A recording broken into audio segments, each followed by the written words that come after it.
Hey guys, it's Sharma. Normally when we get products to review, what we do is we test it out in real life environment. We try to play around with it and see what the functionalities are, the key benefits, and we go in and review the product. But this time I've done something different. This is the Nikon Z6. I've had the Nikon Z6 since last year, August, and I've been using it in everyday shoot, including from commercials, filmmaking, short films. So what's the first thing that people get in mind when someone says Nikon? Photography. I remember back in the day when I used to use Nikon cameras for photography because of creative lighting. I love off-camera flashes. So when Nikon says that they're releasing a video camera, Nikon Z6, I kind of kept my eye on it because the main thing that I like about Nikon is the color science. That tone, that skin tone, the colors, it just pops right for me. So this is the Nikon Z6. I'm doing this review in 3 parts. This first part is about my experience of using this camera for the last couple of months. Every camera excels at something. I've been utilizing this Nikon Z6 for long enough to be able to share my experience. So here's the key benefits that what I believe that this camera excels in. Now, I know everyone says sensor stability. They say sensor stability to be able to hold the camera and move around and do a lot of things. Yes, I get that. But at the same time, I want to be able to have sensor stability in a camera that allows me to have handheld shot. Enough sensor stability so when I have my handheld shots, those tiny bumps that you have are moved away. This allows me to do that. If I'm going to use a camera with a very good sensor stability and utilize it as a gimbal shot or a Steadicam shot, then I'm not really having a handheld shot. So that's my opinion in regards to sensor stability on what I prefer. If I need a gimbal shot, I'll go for a gimbal shot. If I need to get a Steadicam shot, I'll go for a Steadicam shot. Secondly, one of the key benefits that I believe is a must for everyone to know is what I have experienced. What I've experienced is this. These cameras shoot 1080p at 120 frames a second in full frame at no sensor crop. I have utilized many cameras. I use many different kind of cameras. And a lot of times when you go to 1080p at 120 frames a second, it crops in the sensor. These cameras won't crop in the sensor. So what that allows you to do is, let's just say you're filming something at 24 frames a second with the same lens. And now you want to utilize a shot of the same person or same object or a subject. And you want to utilize that into a slow motion shot. How are you going to do that? Normally when you go to slow motion, it's going to crop in. It means now you need to move your distance. It also means now you have to change lenses. With the Nikon Z6, you're able to capture 24, 25 frames a second, whatever you prefer. Then on top of it, go to 1080p, 120 frames a second slow-mo and not have any footage cropping. Third, we all do street photography, videography, but how do we capture things without being noticed? So the advantage of the Nikon Z6 in these sort of scenarios are that your menu is also displayed onto the EVF. Your electronic viewfinder will be able to display those video menus or those photo menus, whatever you desire. If you switch this camera to photo, you'll get your photo menus. If you switch this camera to video, you'll be able to program what options are available. So you can customize it. You can set your first menu as focus peaking, the second is white balance, and so on. So the advantage is it's customizable and you can utilize this camera, put this EVF into your eye, and while you're filming, press the I button. That's coincidence, right? Press the I button in your eye to get the menu. So that will allow you to quickly change settings without having a look at the screen. Fourth advantage is that Nikon Z6 will allow you to record 10-bit in PRORES.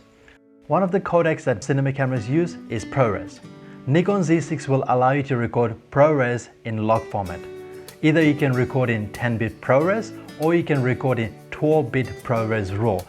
Different cinema cameras have different dynamic range, but the average is about 14.5 stops of dynamic range in cinema cameras. These cameras are hybrid. It shoots photos and videos, and it's got a dynamic range of 12 stops. So it's pretty close in regards to the information you're getting, the color information, the shadows, highlights, to be able to capture detail so you have more options in post-production. Now, one of the things we always worry about is protecting our gear. I protect my gear. You can see I've got cage on my main camera. On the gimbal, since my setup is very extensive, I didn't put a cage. When we go out filming, what we end up doing is try to baby our gear, try to protect our gear. But if the gear is weather sealed, which is the next benefit. If the gear is weather sealed, we can focus on our creativity, we can focus on getting the shot. These cameras are weather sealed, and I'm telling you by experience because I've utilized this camera. The first time I went to Dubai, I went to sand dunes to film. Now what happens when you go to Dubai in September? Anyone from Dubai or has been to Dubai in September would know it's very, very hot.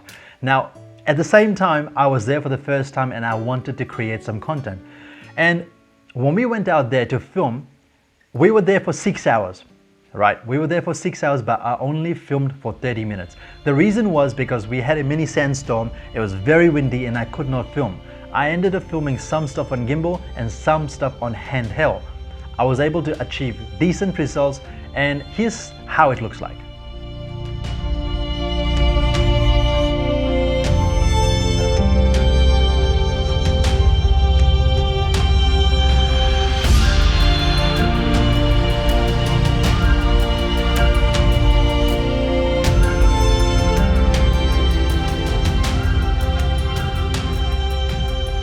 Next benefit, autofocus and manual focusing. Now, is autofocus good? Should you be doing manual focus, especially for people coming from cinema industry? Put it this way, a lot of photographers are transitioning to video. Now, to be able to transition to video, you need to feel like home, right? Because if it's completely new or if there's something completely new, it will take you too long to learn and you won't be able to achieve results straight away, but you want to be able to pick up a camera and still get decent results. I love manual focusing because it allows me to control the focus between subjects and objects or subject to subject, whichever it may be. So the autofocus on these cameras are pretty good. What I utilize this autofocus are mainly for corporate videos. When I'm filming corporate video, normally the person's gonna be moving. I can click on the face, it's gonna track the face and it will move while the person turns. The second reason I use autofocus at times is on gimbal. If I'm unable to utilize the motos in regards to manual focusing, if there's too many movements, or if I don't have a focus puller to wirelessly focus while I maneuver the gimbal, I utilize autofocus. Now, one of the next benefits is actually a partnering benefit with autofocus. Touch to focus. I'm able to touch anywhere on my screen and get the focus set up very quickly. Anyone shoots weddings here? Do you have kids? Yes? You can understand how fast moments pass away. Moments pass away. You might not be able to record and capture them. How can you quickly capture them? To be able to touch to focus, it allows you to quickly get your footage sharp and get going. Those are some of the benefits that I believe the Nikon Z6 has, and I've experienced all of these benefits because I've been utilizing for the last couple of months, and I've got a couple of videos that I've created with this which you can see on my YouTube channel. My next video is going to be explaining in depth about every single feature, how it works with videos. We're going to look at some of the best ways of achieving great results out of these cameras. What is the best settings for video? Everyone asks this question. How can I achieve great results with Nikon Z6, they all say. So the third video is going to be focused about gimbal, on how I believe the Nikon Z6 pairs up with Zhiyun Weebill Lab and Weebill S, and how we can utilize this to create great content. I hope you enjoyed this video. It was very simple, but I just wanted to share my experience on utilizing the Nikon Z6 for the last couple of months and what I felt about it. So I hope you keep on watching and watch my next video in regards to how we can make the most out of the Nikon Z6.